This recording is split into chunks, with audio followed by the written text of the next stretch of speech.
to the Tooth 2 Channel News. I'm your host Sabrina Saliva, and today's top study, a National Board Review. And I'm Casey Crown. Journey along with us as we take you through the ever lively subjects of microbiology and histology. Are you ready to learn, class of 2014? I think they're ready, Casey. Perfect. Now, Sabrina, microbiology, what is it? Well, Casey, before we give you the facts, let's give you a quick rundown of what today's study will encompass. First, it's important to know as dental hygienist that the world of microbiology plays an essential role in healthcare.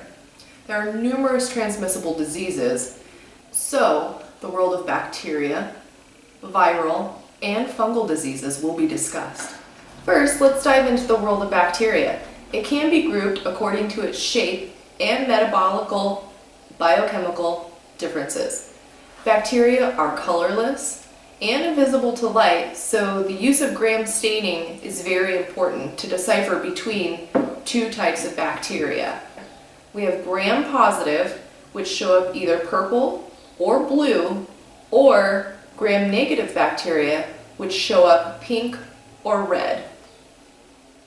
Here are the quick facts about gram-positive and gram-negative cell walls.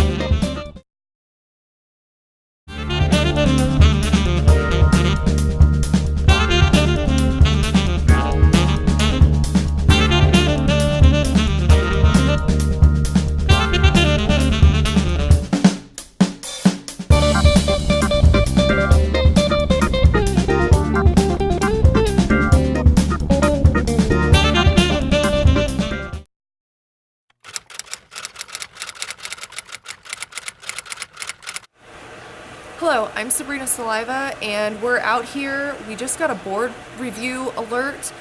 This just in, tuberculosis is a bacterial disease.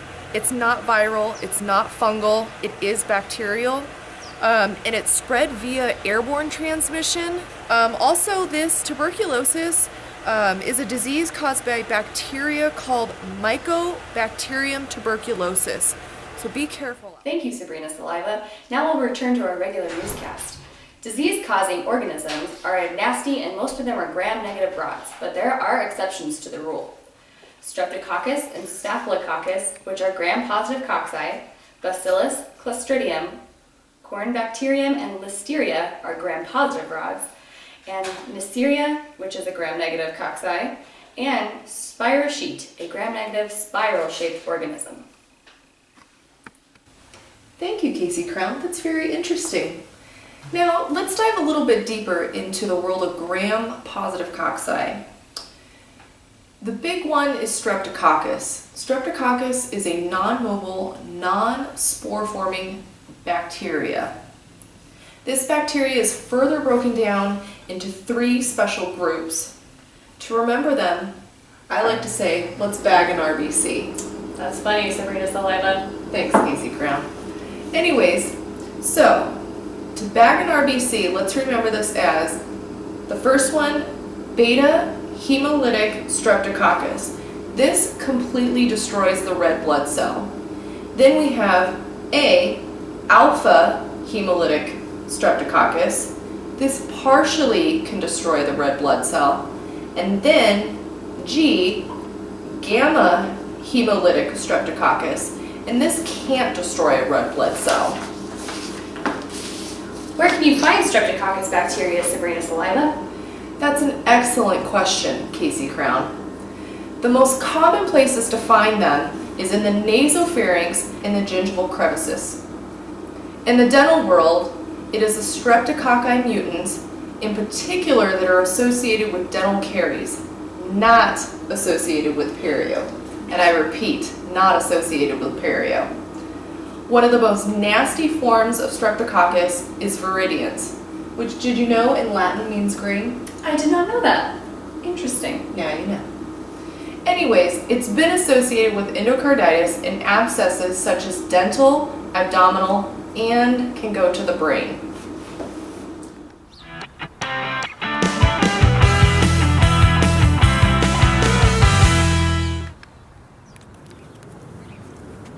This just in, a Streptococcus board alert update.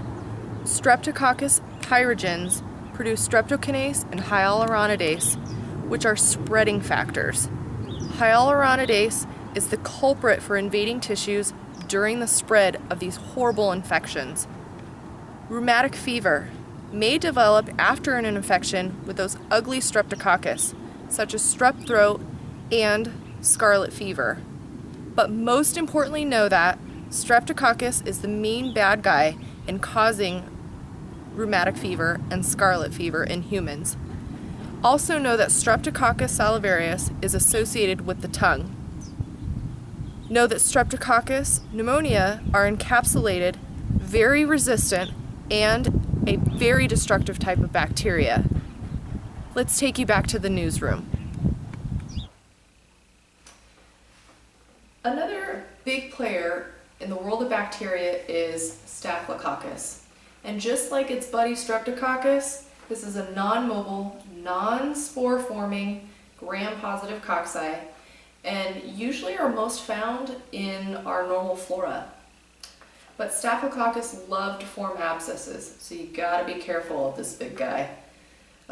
Bacteria grows in populations and has 4 different and important phases that it must go through.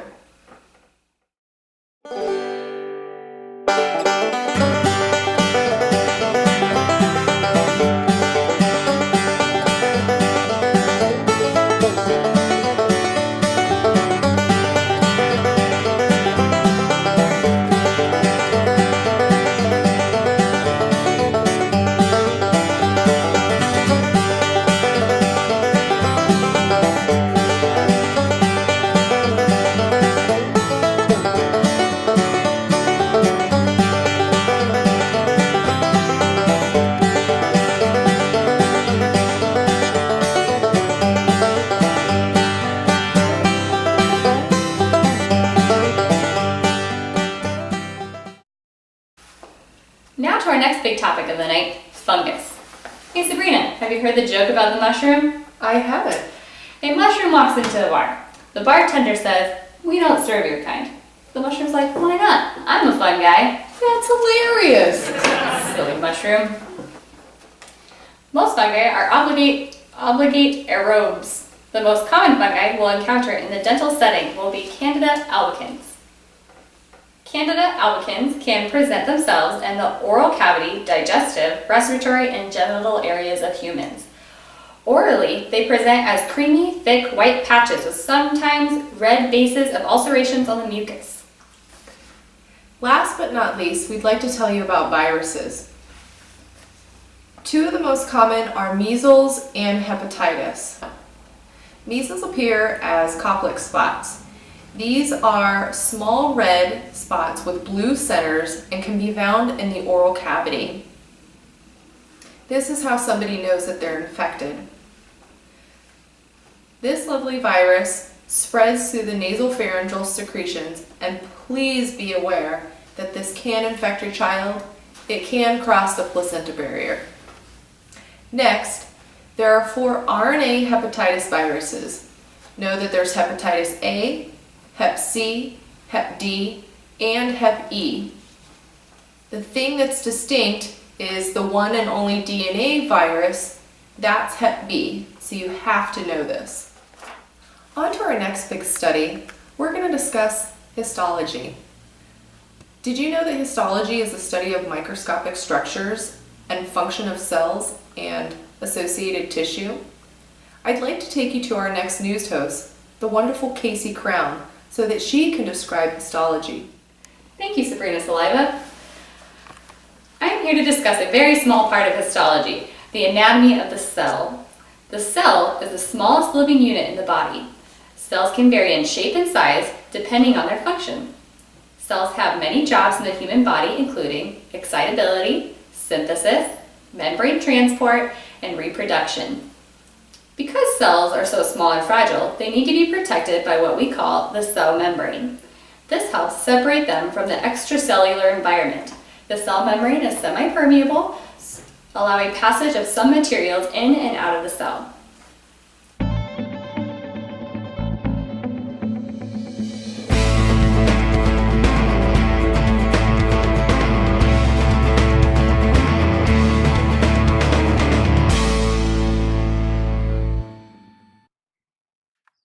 This just in. We have recently discovered that the cell membrane has a trilaminar structure. This means that the membrane is composed of two facing layers of lipid molecules, and large proteins are scattered within the surface. Back to you, Sabrina. The next big topic of the night is the basic tissues of the body. Cells of similar characteristics can come together to form components of the body. Cells come together to form tissues, tissues come together to form organs, and organs work together to form a system. Tissues in the body are attached to each other and to non-cellular surfaces by what we call cell junctions. There are several different kinds of cell junctions, such as desmosomes, hemidesmosomes, tight junctions, and gap junctions. So basically, there are 4 types of tissues in the human body. These are epithelial, connective, nerve, and muscle tissues. The connective tissue holds together, supports, and connects all the body parts. The epithelial tissue covers the external and internal body surfaces. The epithelium is classified by shape and the number of layers it has. Combining these 2 classifications creates 6 different types of epithelium, but there are only 2 major ones that hygienists need to worry about, and they are stratified squamous, which lines the oral cavity, and stratified cuboidal and stratified columnar, which lines the large ducts of the major salivary glands. Stratified squamous epithelium can be broken down even further into 3 types.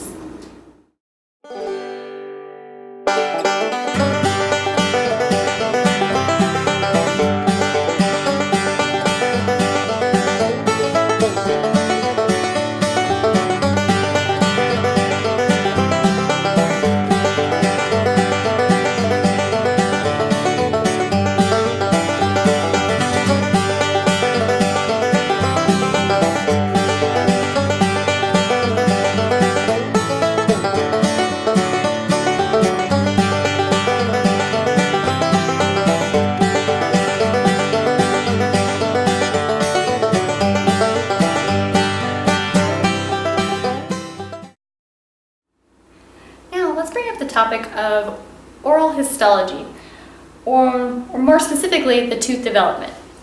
Now, the enamel, dentin, and cementum are all calcified, while the 4th and final tissue, the pulp, is a loose, uncalcified connective tissue.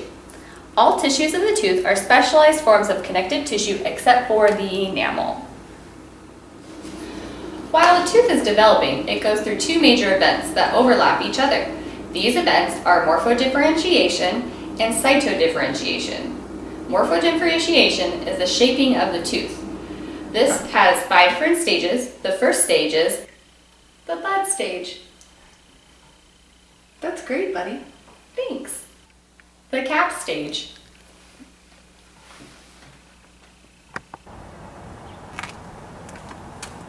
The bell stage.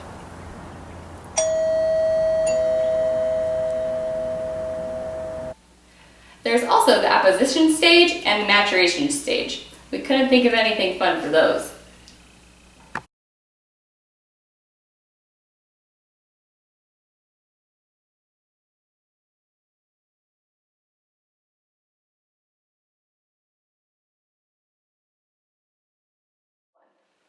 Cytodifferentiation is the cells forming into specific tissue-forming cells. Amyoblasts are enamel-forming cells. Cementoblasts are cementum-forming cells, odontoblasts are dentin-forming cells, and fibroblasts are pulp-forming cells. Here are a few facts regarding the tooth tissues. Enamel is 96% mineralized and is the hardest tissue of the body. Did you know that, Sabrina? I didn't. That's a great point. Thanks, Casey Crown. It is produced by amyoblasts from the inner enamel epithelium. Dentin is 70% mineralized and is the greatest bulk of the tooth. It is produced by odontoblasts from the dental papilla. There are 2 forms of dentin, primary and secondary. Primary is deposited before completion of the root, and secondary develops after the tooth has reached occlusion. Cementum is 50% mineralized, like bone, and is found in the root surface. It is produced by cementoblasts located in the PDL. Thanks for those great topics. That was very helpful. You're welcome. So that concludes our study broadcast. I'm Sabrina Saliva. And I'm Casey Crown. Stay confident. And keep studying. We'll see you at the National Board.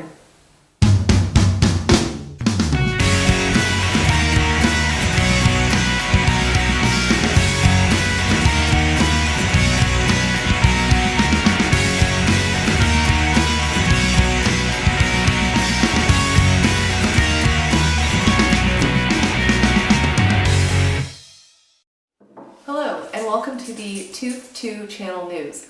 I'm your host, Sabrina Ford, and today... You're Sabrina Saliva. For your board review... Oh yeah, this is gonna work. Okay, one more time. Okay. Me. Do it. How now? Oh, now, brown cow. First, let's dive into the world of bacteria. It can be grouped according to its shape and metabolical...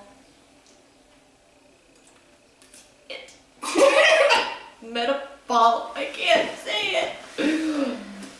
Where is this? First, let's start with bacteria. It can be grouped according to their shape and metabolic biochemical differences. Metabolic biochemical differences. Okay. Metabolic. Hi, Tooth 2 News. This is Sabrina Ford. Okay. Bacterium, myco. You go. Are we still filming? Yep. And gingival crevices. Dang! We were doing so good! Okay.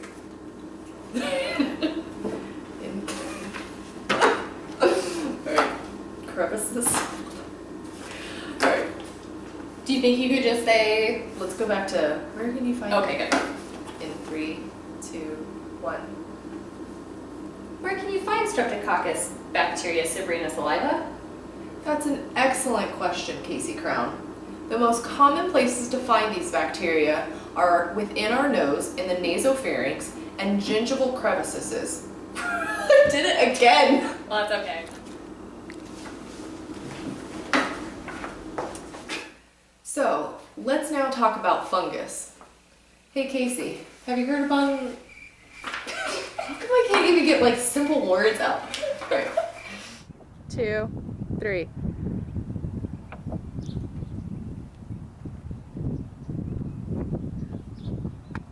This just in.